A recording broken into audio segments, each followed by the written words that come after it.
Okay, guys. Okay, guys. Okay. This was the second place for the video when you guys were voting for what to watch, and it's called let's talk about Touch Starvation, and I think it's from Dr. K. Don't really know who that is. You know, I don't know a whole lot of people. I'm a silly goose myself. But you know, you guys are interested. Somebody sent this to me in the Discord, I think, and also I find it interesting. I think you know, for me personally, I've been in a situation where I was with somebody and I was very touch starved. You know, I don't think we had the best relationship, and both of us weren't acting at our best. We brought the worst out of each other. But, you know, there would be times where I wanted, sometimes it was, you know, sometimes it was a little bit of, you know what I mean, slamming hams, and they were never interested. But then it was more than that too. Sometimes it was just, I want to be able to hug, and that wasn't, you know, that wasn't something that they were interested in. And I wanted like physical, just touch. They weren't really into that. And it could really mess you up, man. I remember when I met my wife, I was so just like touch and love deprived that when I met my wife, my now wife, you know, you know, it was only a few months into dating when she got me a gift. And what she got me was a bag of my favorite Doritos, a cute note, and a chapstick, a medicated chapstick. And it was such a nice, thoughtful gift to me that I cried. Gay, right? No, but I'll just decide. And so, like, yeah, you know, I've been in that situation where I've been a little bit deprived, touch starved, I suppose you'd say. So this video looks interesting. You know, it seems interesting. Let's get it going. Oh, it's low. Talk about it, but before I do, I need turn myself down. If you were a parent, all right, there we go, who was like touched out by your children, I do not want to see you in the comments. If you are someone with any kind of neurodivergency and it manifests or shows up as you not liking touch or people touching you, I do not want to see you in the comments. But I am. It's kind of funny because she's basically just saying like, hey, this is a general conversation, and I understand some people aren't. It's not going to resonate with them because maybe some kind of neurodivergency or something. But just please, like, you know, give me a break, because sometimes, you know, somebody will make a video about something vague and like it's something that most people can identify with, and then that like one outlier will be like, oh, excuse me, what about this? And it's like, come on, man, like chill out, give me a break, you know. I feel like I'm dying from like touch starvation, y'all. I don't get hugs. I don't know. I feel like if I were to get the kind of hug that I fucking really want, I would crumble into pieces. How do you deal with that?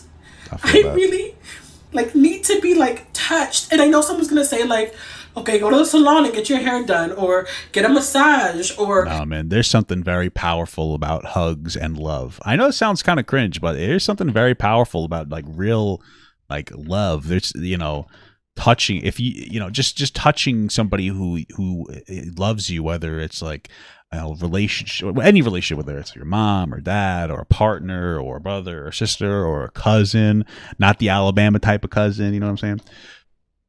There's something very powerful about that. I don't know what it is. There must be some kind of magical fairy dust that goes through your body when you get a hug from somebody. But it's a really powerful feeling, and it's a big necessity, I would say. It's very helpful. I need to kill one more of these guys. Oh, hug this bitch. Got him. So, yeah, man, it's crazy. Or get your nails done, right? So someone can hold your hand. None of those people love me. You have an eye tracker on me? Don't put an eye tracker on me, bro. I'm looking at my game and then I'm looking at her boobs. Don't fucking do that to me. That's fucked up. Don't expose me. I'm a married, happy man, dude. Don't do that. Those people, none of those services love me. Right? But I'm really struggling. I'm really struggling with like... I feel that. I don't get hugs. That shit is... That's sad. It could be like maybe a hello, you know, whatever, maybe. But it's not enough. I don't know how. I don't know how you. How am I gonna go the rest of my life like this? I'm just really struggling. I'm really struggling. Like, I spent, like, last night just going like this. Like, 20 minutes I'm just, if anyone else is struggling, what are you doing? Okay. Personally, it just sounds like a skill issue. No, I'm just kidding, bro. I don't even know, dude, because it's one of those things where what the hell just happened, bro? Oh, this is fucking poopy doops. God damn it, I didn't mean to do that. Anyway, this is one of those things where like I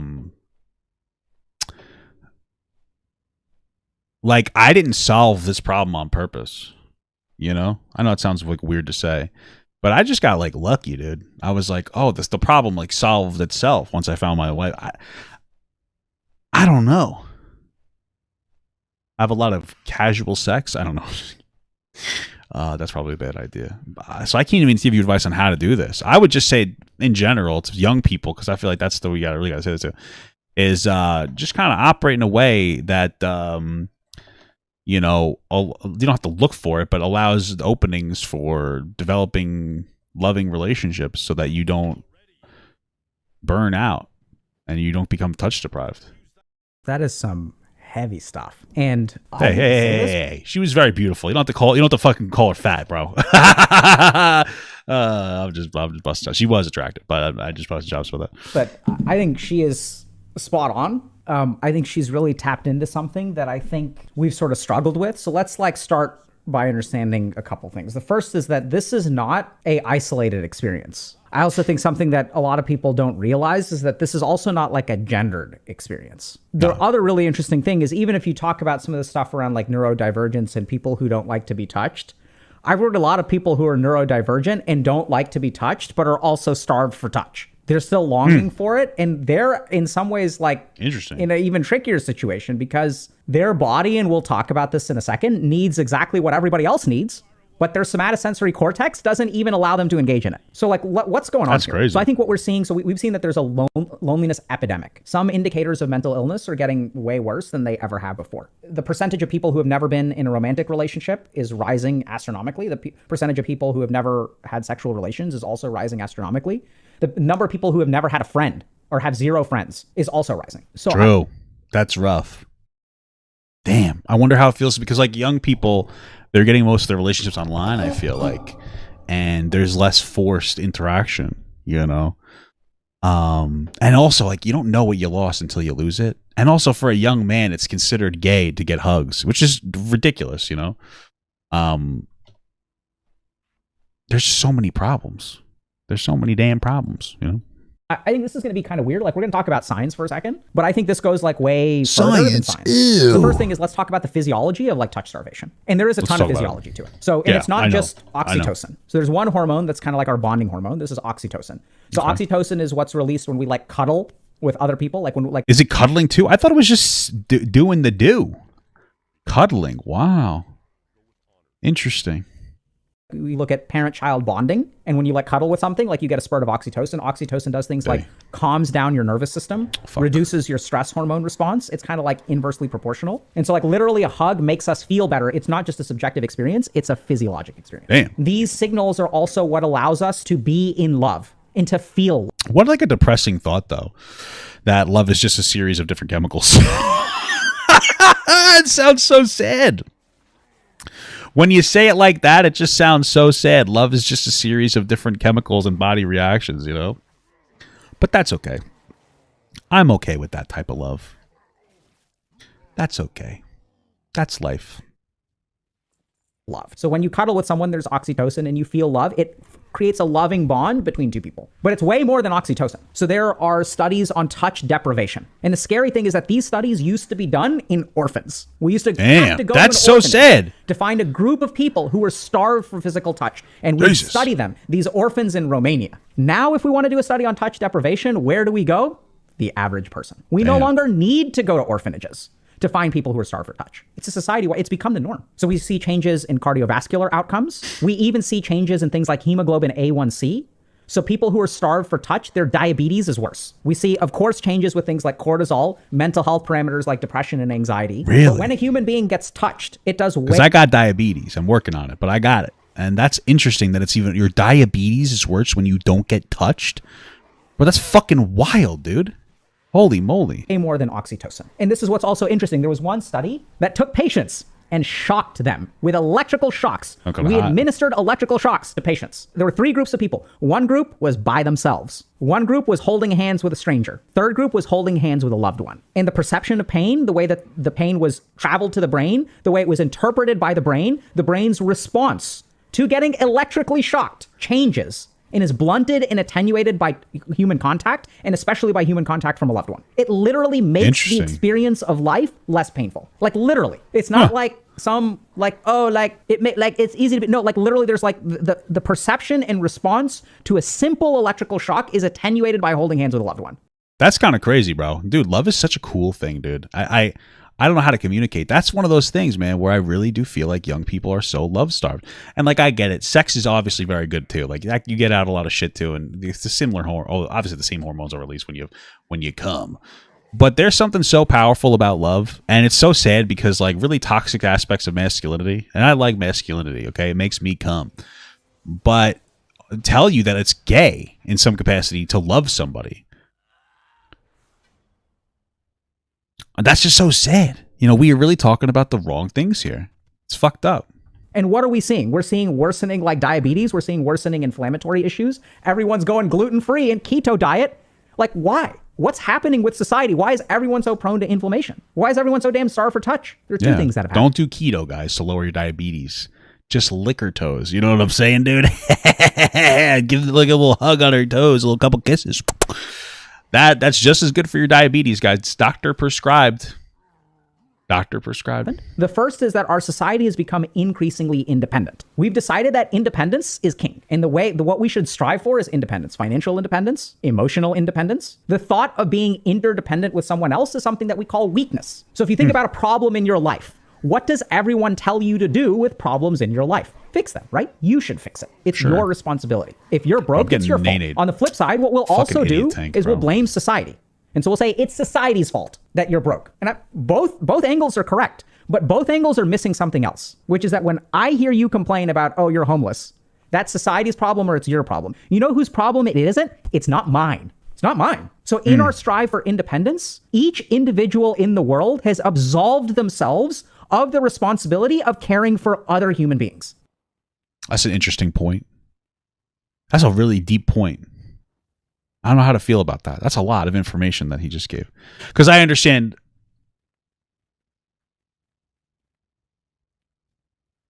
That's an interesting point. Because I understand why we develop independence. Because like we just can't trust people. And I don't know if that's an anymore thing. I think maybe it is.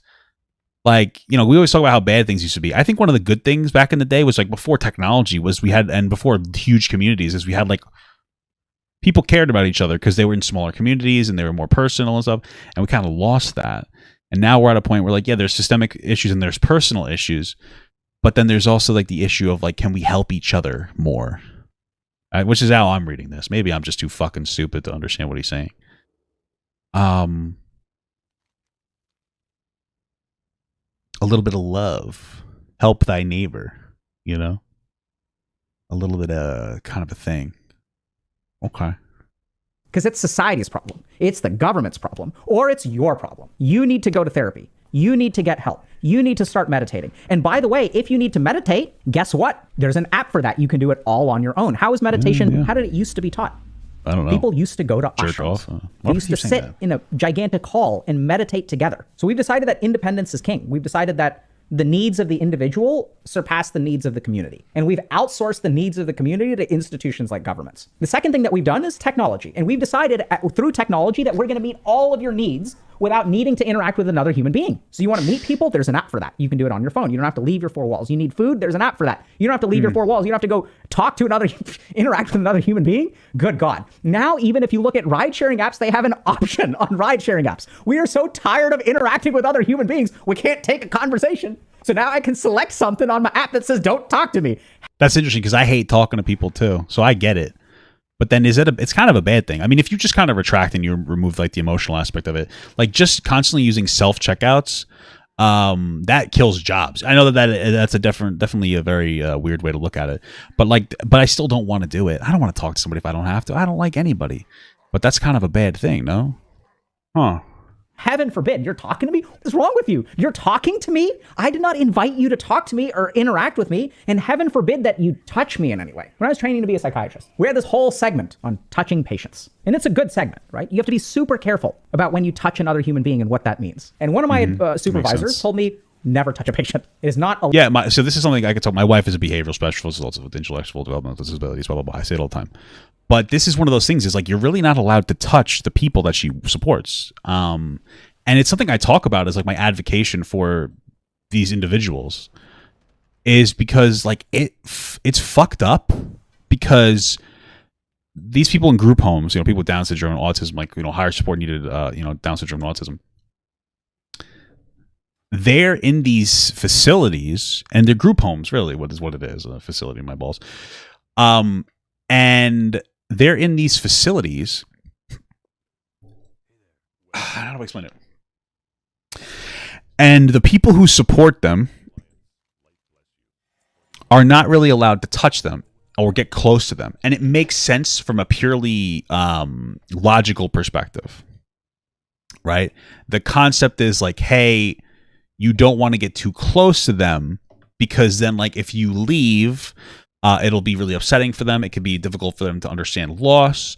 There's a little bit of a worry of getting too, like, personally close with them for, like, other issues of potential grooming. But it's mostly about not wanting to, upset them when you leave. But these are individuals who their whole, like, you're basically their family. Like, they don't some of them don't quite understand the dynamic. They don't understand that, like, they're paid to be there. And so my wife came upstairs and I can hear her. She threw me off. And so it's kind of fucked up for them, because, like, basically what they are interpreting as their family isn't allowed to give them a hug on a bad day. So they're having a really bad day. Maybe they're just like, something's going on and they're just struggling to deal with whatever. And you're not even allowed to give them a little hug. And if you do, it's considered some kind of like a violation. And it's like, damn, could you imagine that? That's rough. That's a whole sad thing. And that'll fuck you up. Not getting a hug when you're having a bad day. You know what I mean? Like, and this is like the scenario is like, imagine you're in a house and somebody's having a behavioral issue. They're having a problem that day. They're just having a behavioral problem. And then you got somebody else, a very, very like high support needed person with autism, who's sitting there, nonverbal autistic person, or nonverbal person with autism. And they're sitting there on their iPad and they're wearing their headphones, but they can't cope with the noise, and they're rocking back and forth and they're getting really upset, and they're like, they don't want you to do it, but they're having trouble communicating, and they don't really know how to disconnect from the situation because they're struggling. And so they take their headphones off and they just start violently beating themselves. That shit happens. It's a real thing that happens. Imagine they just wanted a hug. And they're like, I can't give you a hug. You know what I mean, man? Like, it's fucked up. Like, it's really like this, it's crazy deprivation. Just fucked up. Just fucked up, dude. Sad stuff. So. Allowed within the psychoanalytic. And it's like, that was hard for me. And I listened to them, right? Because there's someone who's crying in your office and like, what do I want to do? I want to give them a hug. But yeah, we're not allowed to do that, right? Because they need to like manage those emotions on their own. Heaven forbid you hug them. And there's good reasons for that. Okay? Is that the reason why that they need to manage their emotions on their own? Or is it more of a professional thing of like, it's unprofessional to give somebody a hug? Because I understand what he's saying, that we have like this focus on like independence in a way that can be toxic. And I don't know if I fully agree with it, but I understand what he's saying. And it's a new concept, so I don't fully agree with everything that I just hear about. But I don't think the intentionality is like, oh, they have to deal with it themselves. I think it's more of like a professional barrier that they're trying not to cross.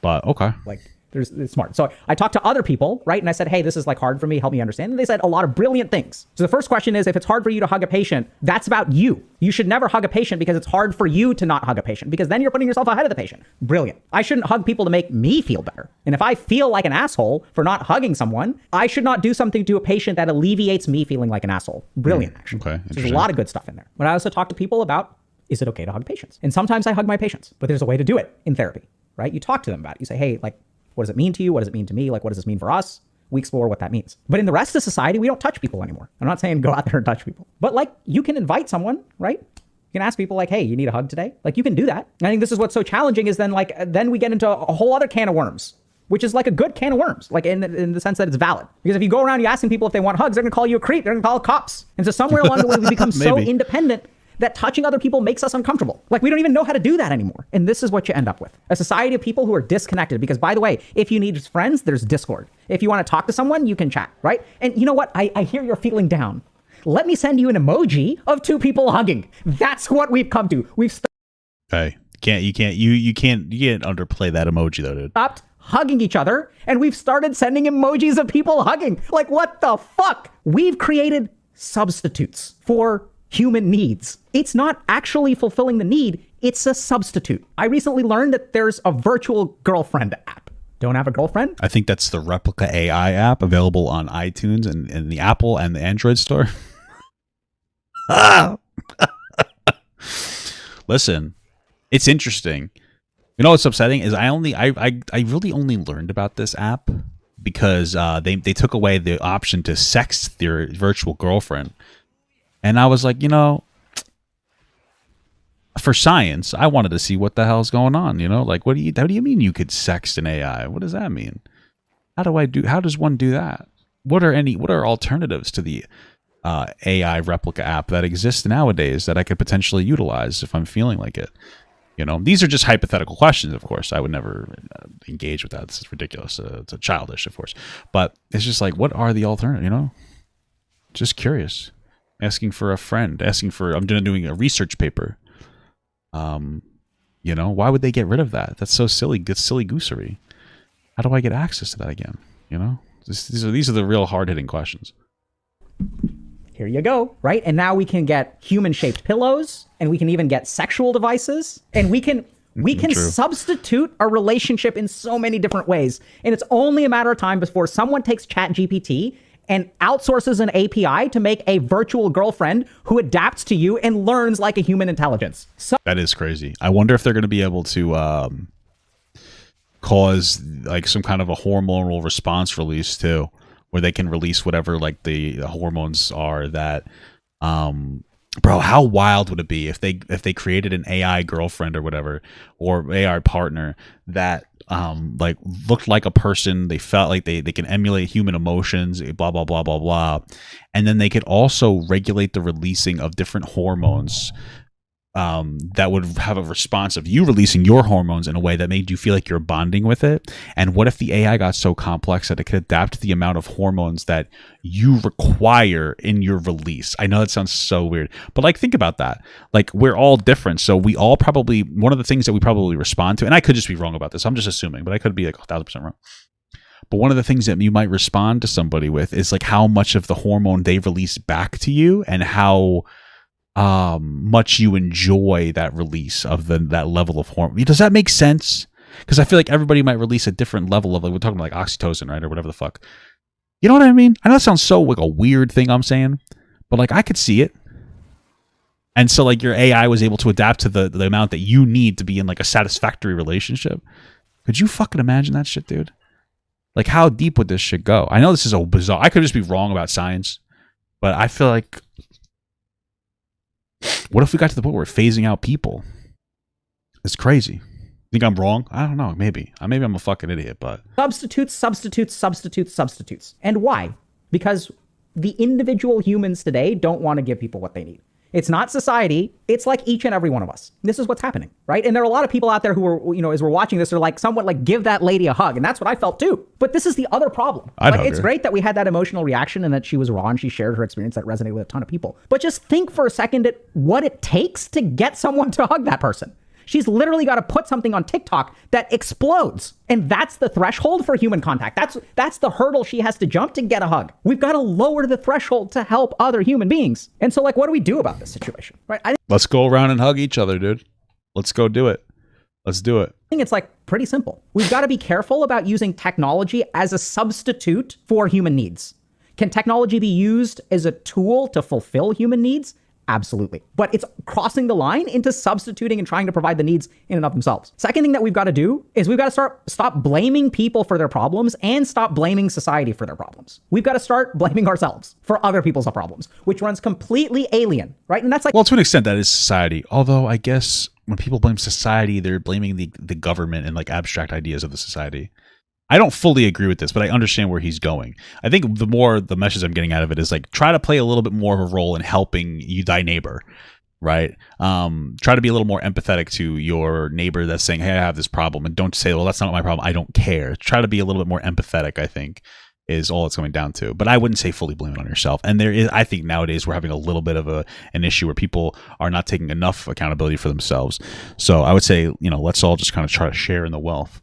Like literally why I started streaming, because I was like, you know what? Bro, Respawn. Are you fucking kidding me? It's not about like, I got frustrated with like certain institutions that are related to my profession. It's not Respawn. I thought they weren't doing enough. And there are like good reasons for that. Right? They were like busy with other things like opioid epidemics that were literally killing people. And these were like dormant problems, or subsurface, not dormant. And so the only way this works, I can't do it by myself. It's just not here. I can't even do 1% of the work that needs to be done. Because what people need is hugs. Like I can't hug everyone on the planet. I can do it.